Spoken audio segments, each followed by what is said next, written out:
प्रतिमा kitchen को आपण स्वागत। आसतु आमे चिंगुड़ी आज एक रेसिपी बनैबा जार ना है चिंगुड़ी मलाई करी।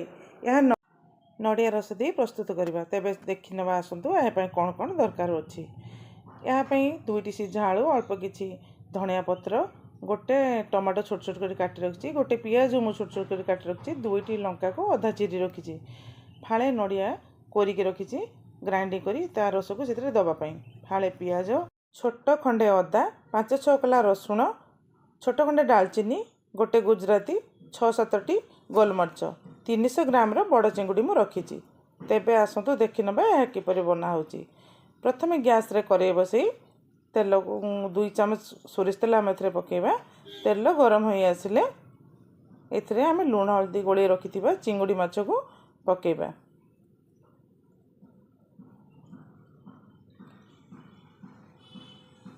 चिंगुड़ी माछ को आम भल कि लाल हेबा पर्यंत भाजिबा।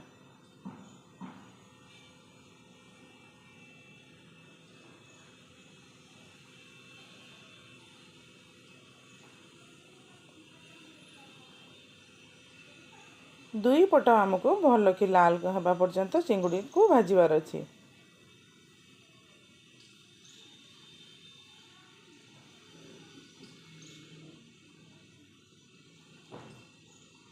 चिंगुड़ी भल कि भाजी हुई आसले आम यहाँ अलग जगह काढ़ीदबा। यापर आम से करे पुणी आउ 2 चमच सोरिष तेल देबा। तेल गरम हो गले आम से 1/2 चमच कला जीरा फुटण पाई पकेबा। कला जीरा टिके फुटी आसले आम काटी रखिथिबा पियाज को सेतरे पकाइबा। पियाज को आम भल कि लाल हेबा पर्यंत भाजी देबा।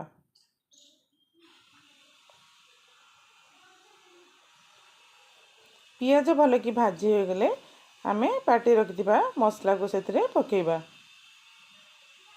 पियाज संगे ताको भल कि गळेई देबा।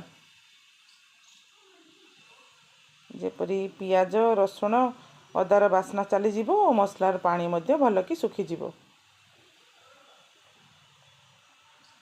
मसला भल कि कषी हो गले आम एथिरे काटी रखिथिबा टमाटो को पकेबा। मसला संगे टमाटो को भल कि गळेई देबा।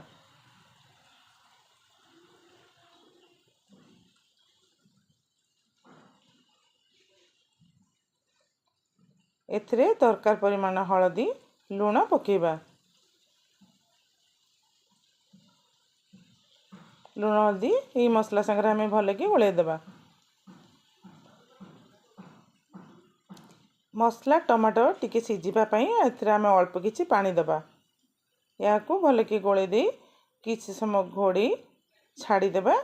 टमाटो जेपरी भल कि मसला संगे सिझी जीवो।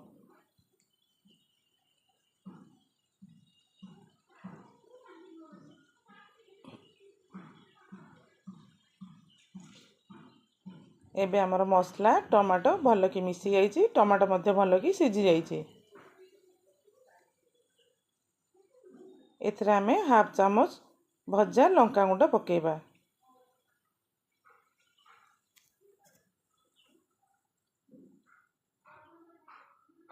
तरकारी रे भल कलर आसे पई 1/2 चमच काश्मीर लंका गुंड आमे एथरे दबा। यह केवल कलर हेबो, राग बिल्कुल हेबो नाही। एई मसला लंका सब भल भाबे आमे मसला संगे गोळेई दबा। मसला रु तेल छाड़ी आसले आमे एथिरे 2टी लंका को जो रखिथिले ताको पकेई मसला संगे भल कि गोळेई दबा।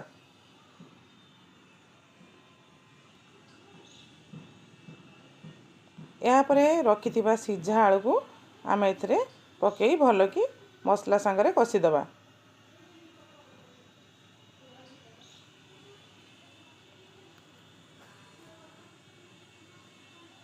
आलू मसला संगे भल कि कषि होबा पई आमे याको किछि समय घोड़ेई छाड़ी दबा।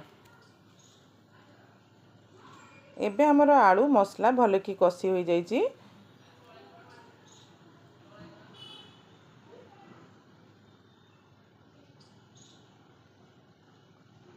या पर आम ग्राइंडिंग कर रखिथिबा फाळे नडिया रस को एथिरे पकाई भल भाबे गोळेई देबा। आपण नडिया रस को ग्राइंडर कप रे ग्राइंडिंग करी छांकी की केवल ता रस देबे, ता सीठा को आपण देबे नाही, देले तरकारी टेस्ट भल आसीबो नाही। ए नडिया रस को आम टिके समय फुटिबा पई छाड़ देबा। आपण जदि अधिका झोल दरकार एथिरे आपण आ अल्प किछि पानी दे परिबे। एबे आम किछि स्वाद बढ़िया पई एथिरे हाफ चामच चीनी देबा। याको भल भाबे गोळेई देबा। तरकारी हमर फुटी आसले भाजी रखिथिबा चिंगुड़ी माछ को एथिरे पकाई देबा।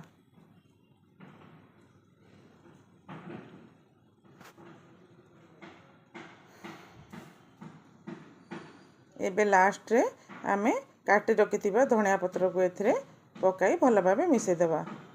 प्रस्तुत हो गला हमरो नडिया रस चिंगुड़ी। या को आपण भात रुटी उभयथिरे खाई परिबे।